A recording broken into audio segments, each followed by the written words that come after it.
Dans cette vidéo, nous allons voir comment se connecter pour utiliser le mode connecté de l'application InfoSpécial Evo. Euh, se connecter donne accès à d'autres options du logiciel. Si par exemple j'essaie de cliquer sur la petite coupe, vous voyez que l'accès est refusé, puisqu'on doit être connecté et inscrit à un rallye pour pouvoir avoir accès aux fonctions supplémentaires. Vous allez comprendre pourquoi après.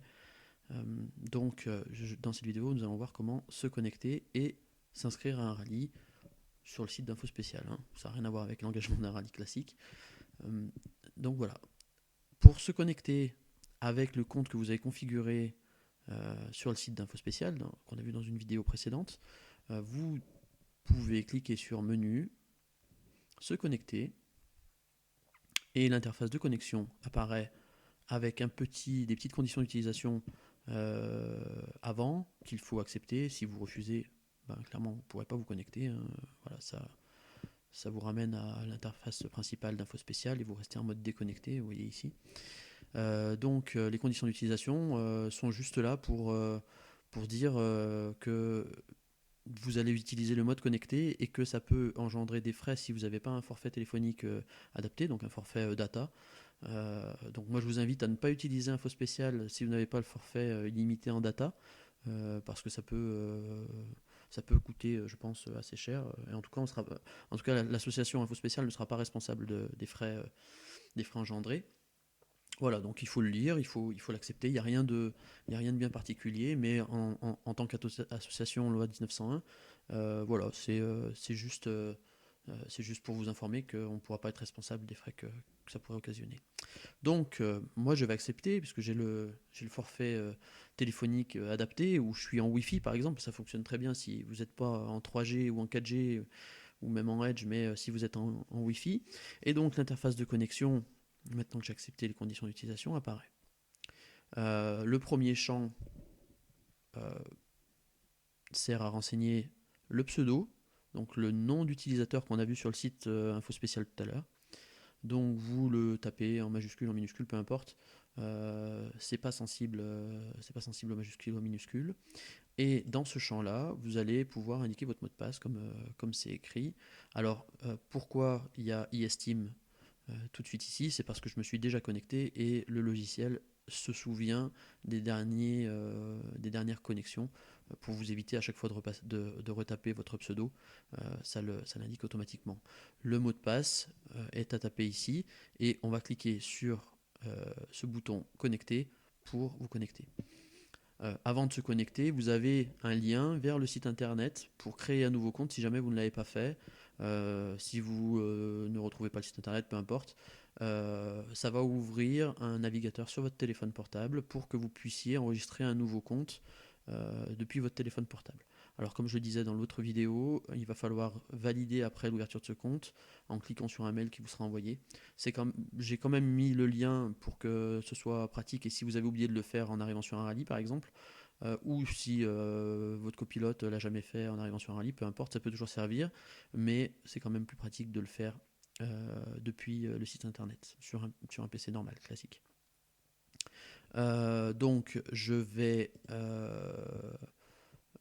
taper mon mot de passe. Voilà, mon mot de passe est tapé. Je n'allais pas vous le montrer quand même. Euh, donc, il me suffit de cliquer sur se connecter et la connexion se fait au serveur. Alors, apparemment, la connexion n'a pas fonctionné. Donc, je vais le refaire. C'est pas très grave. J'ai dû me tromper de mot de passe, se connecter. J'accepte les conditions. Comme ça me permet de vous le montrer une deuxième fois. Je vais taper mon mot de passe. Voilà, c'est fait pour le mot de passe et je vais essayer de me connecter. Voilà, cette fois, c'est bon. J'avais dû me tromper dans le mot de passe. Vous voyez comme quoi ça arrive. Et l'application me dit que je suis bien connecté avec mon pseudo iSteam. Alors, vous verrez souvent que sur les forums de rallye, par exemple, je signe iSteam. C'est juste, voilà, c'est juste le team de Info Spécial.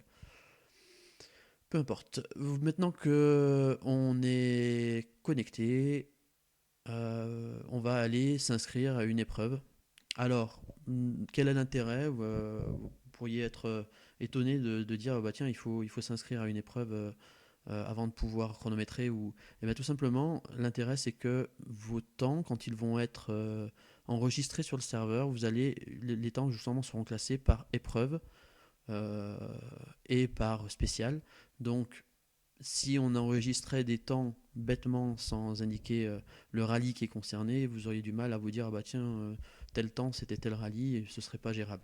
Donc euh, le calendrier d'infos spéciales, le calendrier que vous pouvez retrouver sur le site, se retrouve dans l'application. Vous pouvez cliquer sur menu sélectionner une épreuve, vous voyez, et le chargement se fait et la liste des épreuves apparaît. Donc clairement, cette liste-là, en général, les épreuves apparaissent une quinzaine de jours avant le rallye et elles disparaissent à peu près pareil, une quinzaine de jours. Alors peut-être qu'elles apparaissent un peu avant, peut-être un mois avant, je me souviens plus bien comment j'avais configuré. Mais voilà, grosso modo, vous ne trouverez plus les épreuves 15 jours après. Donc l'objectif, c'est vraiment de faire du live et d'enregistrer sur le moment vos résultats. Vous n'aurez pas d'autre moyen d'enregistrer vos résultats que par l'application et pendant le rallye. Voilà. Donc on va choisir, vous pouvez faire défiler justement la liste sans problème. Il y a les rallyes qui vont venir d'ici peu de temps. Euh, alors, par exemple, peu importe, on va prendre le rallye d'Allemagne. Allez, admettons qu'on fasse le rallye d'Allemagne. On renseigne son numéro de course. Donc, le numéro de course, on va dire que on est numéro 50 au rallye d'Allemagne. Voilà. Et on va valider l'enregistrement à l'épreuve. Le logiciel nous indique que on est bien enregistré, ou en tout cas on a bien configuré le logiciel pour pouvoir enregistrer des temps, enfin pour pouvoir enregistrer le rallye d'Allemagne quand on était numéro 50.